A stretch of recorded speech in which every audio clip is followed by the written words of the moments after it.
Hola, bienvenidos a este canal, bienvenidos a Medical Trainer, donde el conocimiento es poder. Yo soy Javier Oliva, especialista en cirugía general, y hoy estaremos hablando sobre el preoperatorio, periodo el cual nos garantiza el éxito de la cirugía. Vamos a ver que el preoperatorio inicia cuando se decide realizar una intervención quirúrgica, independientemente de cuál sea la misma. Comienza el periodo preoperatorio, que termina en el momento en que se lleva a cabo dicha operación para dar paso al transoperatorio. En los casos de operaciones de urgencia, este periodo es mucho más corto y puede durar minutos u horas. Sin embargo, en los casos de cirugía electiva planificada, la duración puede ser variable de días, semanas o meses, dependiendo de la afección que se vaya a tratar y de las condiciones físicas del paciente, pues este lapso previo a la operación se deben de tratar los diferentes factores que tenga el paciente para que llegue al estado quirúrgico en las mejores condiciones posibles. Podemos dividir en cirugía electiva que existe un preoperatorio mediato y un inmediato, y en urgencia tendríamos lo que es la emergencia y la urgencia. Los objetivos del preoperatorio serían llevar al paciente en las condiciones óptimas para el acto quirúrgico, identificar y modificar todos los factores de riesgo que puedan influir y prever y hacer profilaxis de las posibles complicaciones que se puedan presentar en el paciente. El preoperatorio mediato transcurre hasta 24 horas antes de la intervención quirúrgica y posteriormente tendríamos un preoperatorio inmediato que tendría un periodo prehospitalario donde vamos a hacer una corrección de los déficits, de las consultas con otros especialistas y a realizar los complementarios necesarios.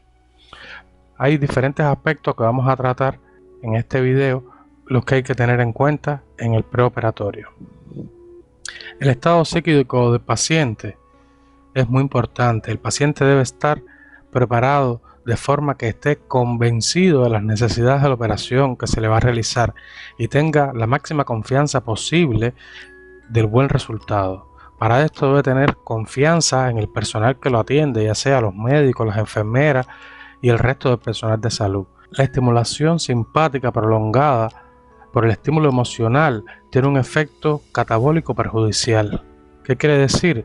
Que el paciente es notificado de su operación y automáticamente comienza a haber estrés y comienza la modulación de la hemostasia. La despersonalización y la ruptura de la relación médico-paciente son factores extremadamente perjudiciales para el estado psíquico del paciente. En diferentes lugares de altamente desarrollados es frecuente que ocurra esta despersonalización. Todos deben dar sensación de seguridad y, por supuesto, mostrarle que existe firmeza en las decisiones tomadas. Uno de los aspectos éticos que se abordan en el preparatorio es el del consentimiento del paciente, o sea que el paciente dé su aprobación de someterse a las diferentes pruebas diagnósticas y terapéuticas y al acto quirúrgico en sí. El estado nutricional, el cual debemos preocuparnos, pues el paciente desnutrido presenta déficit de proteína y estos elementos tienen una importancia no solo en la cicatrización, donde juegan un papel fundamental, sino también en los aspectos inmunológicos. Se debe observar si existen factores que puedan interferir en estos mecanismos para tratarlos previamente, con el fin de estabilizar el equilibrio proteico del paciente y administrar alimentación parenteral o enteral en dependencia del caso. Las vitaminas pueden también estar en déficit en los pacientes malnutridos, lo que puede ser evidente clínicamente o no, por lo que se debe estar muy al tanto, dada la necesidad de las mismas. La vitamina C interviene en la permeabilidad capilar y en la cicatrización, además sus propiedades como antioxidante. El complejo B en los procesos enzimáticos y la vitamina K en la coagulación. El paciente desnutrido presenta pérdida de peso y acompañado por lo general hipoproteinemia, anemia, hipovolemia, llegando a presentar edemas, lo que se ve también en los pacientes pediátricos. En estas condiciones se puede apreciar perfectamente el gran riesgo operatorio que corre si no se modifican estas situaciones por medios terapéuticos. El estado hemático del paciente durante el acto quirúrgico es muy importante, dado que van a existir pérdidas de sangre por el paciente que pueden ser de mayor o menor cuantía dependiendo de múltiples factores como la cirugía, las habilidades quirúrgicas y el tipo de procedimiento que se vaya a realizar. En cualquiera de los pacientes se debe tener reserva necesaria, pues si su cuadro hemático es deficiente, no será capaz de hacer frente a una contingencia de este tipo y puede fácilmente caer en un estado de shock. Se ha establecido en muchos protocolos de tratamiento una cifra mínima de 10 gramos de hemoglobina, donde se considera que por debajo de esta el transporte de oxígeno a los tejidos se vería comprometido en el caso de ocurrir alguna eventualidad, lo que contraindica un acto quirúrgico. Evidentemente, un acto quirúrgico electivo. Esto no cuenta, por supuesto, en los casos de hemorragia abundante, en los que la pérdida es más rápida de lo que la podemos reponer y corresponde al preoperatorio de la urgencia. Esta situación especial es la que ocurre cuando se realizan técnicas de hemodilución. La terapéutica a emplear en cada caso para lograr un cuadro hemático aceptable puede variar en dependencia de los factores que llevan a este estado del paciente, pero podemos usar hierro, vitamina B12, transfusiones y múltiples elementos. En relación a los factores de la coagulación, hay que sospechar algunos si los pacientes muestran manifestaciones de discrecia sanguínea como la hematuria, las gingivorragias, petequias u otros, y su coagulograma debe ser normal en el caso de no presentar estas alteraciones. Algo importante tener en cuenta en este aspecto es el de ciertos medicamentos, como son el grupo de los anticoagulantes, los cuales deben ser retirados un tiempo antes del acto quirúrgico para evitar complicaciones. Los pacientes con afecciones cardíacas pueden ser operados si están controlados y compensados.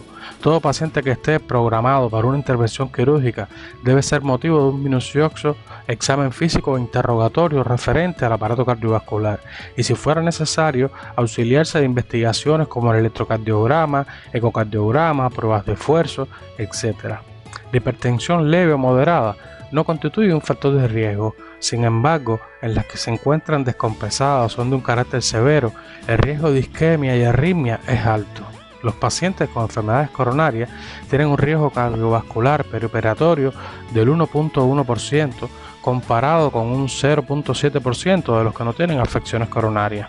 Por esto, cuando se sospecha, se debe de acudir a investigaciones más completas como las de tecnología de medicina nuclear y las coronariografías. En el preoperatorio compensaremos una insuficiencia cardíaca, controlaremos una arritmia y además el anestesiólogo tendrá en sus manos una serie de datos que le servirán como un punto de comparación y le explicarán algunas reacciones que puedan observar durante la anestesia y el postoperatorio. A veces se hace necesario solicitar una valoración por el servicio de cardiología a estos pacientes. Las complicaciones cardiovasculares son responsables del 25 al 50% de las muertes postoperatorias de cirugía no cardíaca. La evaluación del paciente desde el punto de vista cardiovascular, por tanto, es muy importante y por esto se han elaborado guías de evaluación y riesgo para la cirugía no cardíaca. La American College of Cardiology y la American Heart Association proponen una clasificación de riesgos basados en las patologías cardiovasculares, que se pueden clasificar como de riesgo mayor, riesgo intermedio y riesgo menor.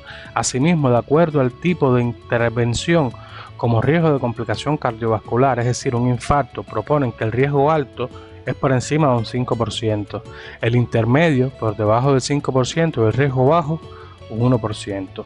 La circulación venosa debe ser motivo de especial atención, pues la tromboflebitis de vasos profundos de los miembros inferiores puede tener una frecuencia de 1.3% y a su vez esto puede ser causa de complicaciones más importantes que el tromboembolismo o embolia pulmonar, que puede presentar una frecuencia de 0.2 a 0.6%.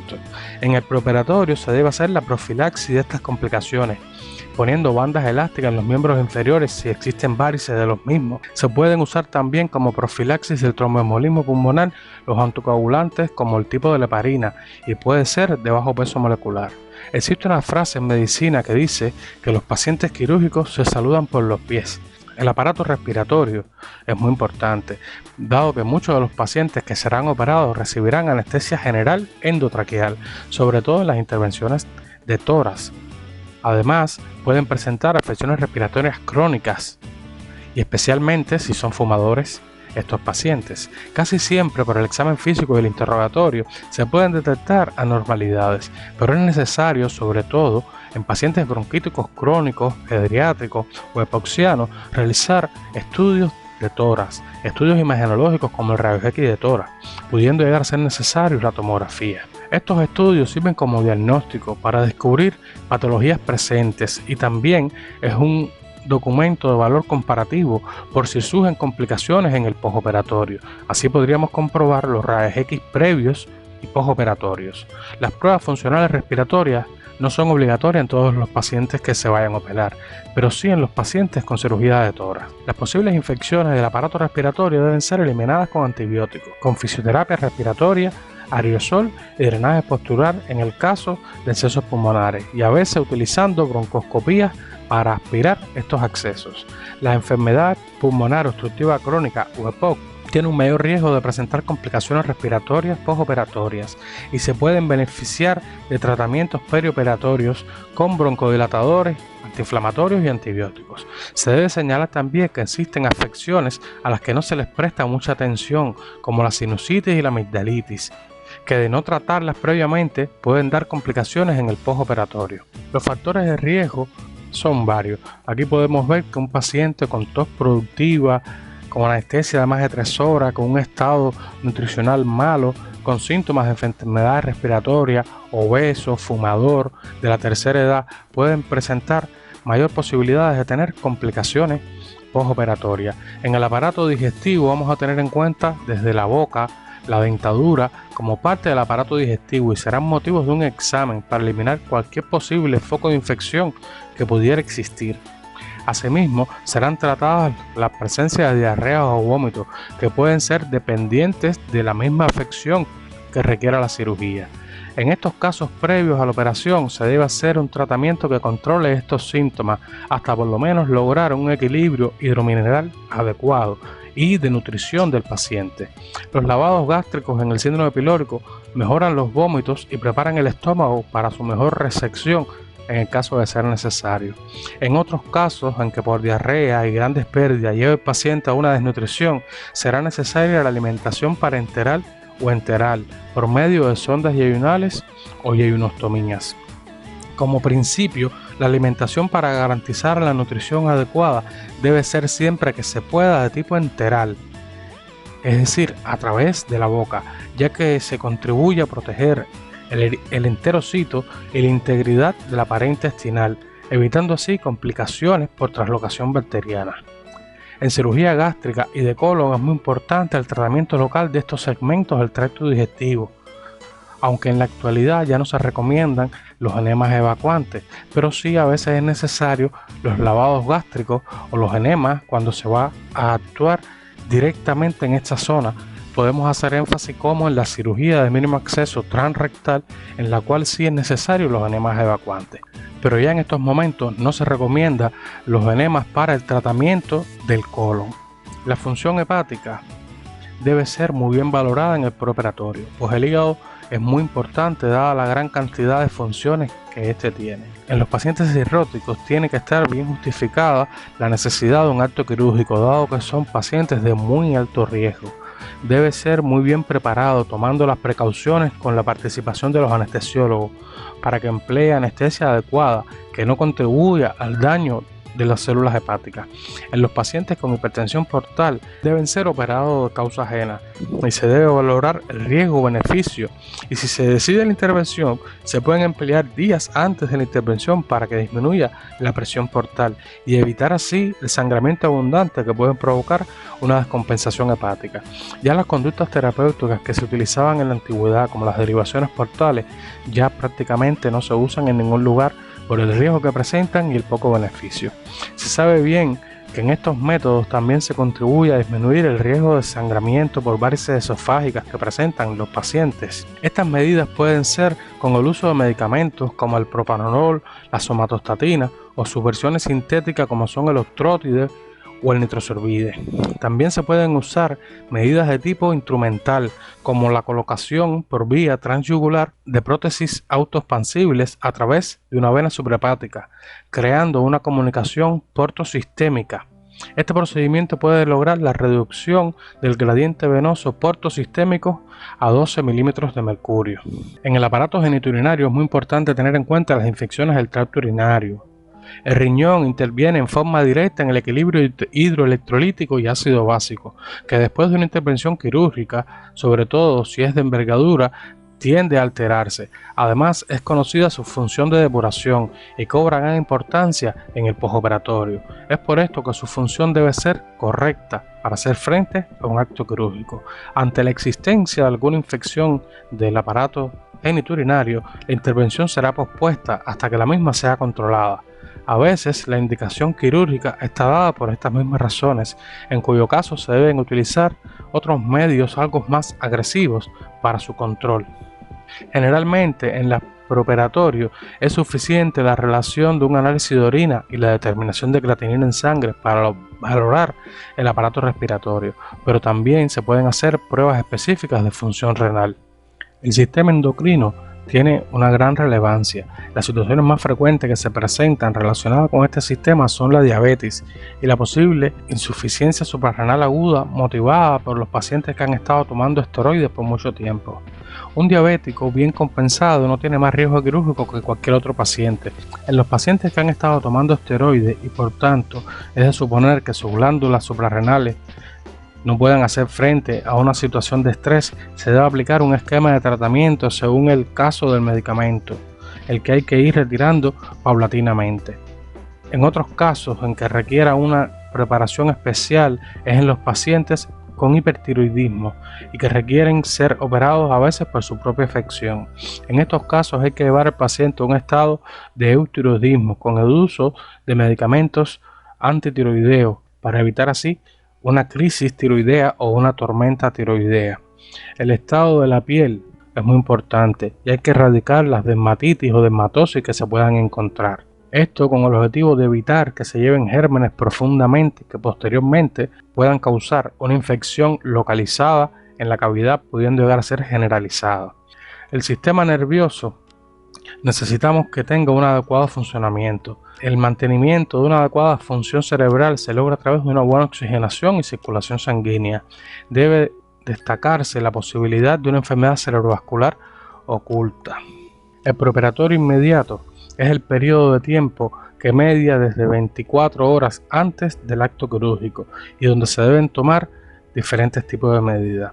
Por ejemplo, la alimentación. Las últimas ingestiones de alimentos pueden hacerse hasta 12 horas antes de la intervención, aunque hay muchos protocolos que refieren hasta 6 u 8 horas. Después solo se permitirá ingerir líquidos azucarados hasta 4 horas antes de la cirugía. Si por razones de la afección propia requiere pasar más tiempo en ayuno, es decir, que se requiere una preparación del tubo digestivo alto, se realizará una hidratación parenteral que garantice el aporte de calorías. El vaciamiento de los emontorios. El intestino debe ser vaciado, lo que se logra con el empleo de catárticos, que en la actualidad son de poco uso, o la aplicación de enemas evacuantes, que es un procedimiento más extendido. El enema evacuante se debe usar la noche antes y casi siempre es suficiente con uno solo, pues utilizar otro por la mañana y tiene la desventaja de que hay que despertar al paciente casi por la madrugada sin dejarlo descansar suficiente. En operaciones del colon se pueden utilizar productos como manitol por vía oral que al producir una diarrea osmótica logran una preparación excelente del intestino. El vaciado del intestino no solo tiene la ventaja de favorecer el restablecimiento de la normal peristalsis después del hilio paralítico postoperatorio, sino también facilita la manipulación quirúrgica dentro del abdomen. La vejiga debe ser vaciada también antes de la operación, en forma espontánea, y en otros se hará con una sonda ureteral que se dejará fija para la cirugía. La sedación es muy importante en estos pacientes. Se debe lograr que el paciente vaya lo más tranquilo posible al salón de operaciones, como se ha dicho, por lo que se deben usar medicamentos que logren una acción rápida para que el sueño pueda conciliarse. La inducción anestésica en un paciente ansioso puede tener consecuencias desagradables. Como le comentaba, en la preparación de la piel, la zona operatoria debe ser preparada a fin de evitar posibles infecciones. Se debe recordar que en la cadena de la antisepsia, la piel es el eslabón más débil. Era costumbre rasurar el área quirúrgica y las zonas adyacentes, pero se ha demostrado que al rasurar se producen pequeñas soluciones de continuidad que determinan la penetración de gérmenes y por tanto mayor posibilidad de infección. Actualmente se prefiere cortar los vellos a muy poca distancia de la piel de forma que no entorpezca en el acto quirúrgico. Después se debe lavar de forma cuidadosa con agua y jabón toda el área quirúrgica para después aplicar sustancias antisépticas y cubrir la zona con apósito estéril. Es importante que el enfermo se bañe completamente antes del proceso quirúrgico. Existen otras medidas dependiendo del tipo de operación que se vaya a realizar, como pasar una sonda Levin en operaciones del tracto digestivo, en brocaciones vaginales, en intervenciones ginecológicas, valoraciones de ciertos medicamentos que el paciente toma habitualmente como esteroides, en cuyos casos se debe hacer un esquema de tratamiento que evite una posible insuficiencia suprarrenal. El preoperatorio en las intervenciones de urgencia. Este periodo puede variar según se trata de una urgencia que requiere inmediatez en intervención quirúrgica o aquellas urgencias que permiten disponer de un tiempo antes de realizar la operación. En las inmediatas, que es el caso de las heridas de grandes vasos, taponamiento cardíaco, problemas respiratorios severos u otras, el preoperatorio prácticamente no existe, pues en ocasiones no da tiempo para tomar las medidas más elementales de limpieza de la zona. En las urgencias que permiten disponer de más tiempo o menos dependencia, que son la mayoría, se pueden realizar investigaciones como hemograma, glicemia, gasometría, ionograma y otros que nos darán la posibilidad de corregir distintas alteraciones. Por lo tanto, el paciente irá en mejores condiciones al salón de operaciones. Por ejemplo, podemos tratar un shock y estabilizarlo, aunque a veces para controlarlo es necesario la propia operación para eliminar la causa. Podemos hidratar un paciente, podemos transfundirlo y en general podemos prepararlo mejor para el acto quirúrgico. Aún en presencia de una urgencia, el paciente debe ser tratado con los mismos requisitos del preoperatorio, aunque con las limitaciones lógicas del tiempo. Hay diferentes complementarios que le podemos indicar a los pacientes en el preoperatorio. Aquí les muestro los más relevantes: el hemograma con diferencial para ver los valores de hematocrito y de hemoglobina, definir que no existan procesos infecciosos, la eritrosedimentación, el coagulograma, el cual nos va a ayudar a saber si existe algún trastorno de la coagulación, el grupo y factor sanguíneo para, de ser necesario, transfundir al paciente, los análisis relativos al riñón como el parcial de orina, la creatinina, el filtrado glomerular, nos hacen ver el funcionamiento renal. La glicemia nos es muy útil en los pacientes diabéticos para ver si están compensados. La radiografía de tórax, por lo general, si el paciente no va a ser intervenido en una cirugía de tórax, solo es necesario en mayores de 40 años, igual que el electrocardiograma. Otros grupos de complementarios dependen de los factores de riesgo que tengan los pacientes y las enfermedades de base y los trastornos que hayamos podido encontrar en el interrogatorio o el examen físico. Es decir, un paciente hipertenso tenemos que hacerle ecocardiograma, electrocardiograma, rayos X de tórax, es decir, un grupo de estudios para ver la magnitud y la compensación de su patología de base. Bueno, hasta aquí el video de hoy. Espero que haya sido de su agrado y recuerden que conocimiento es poder.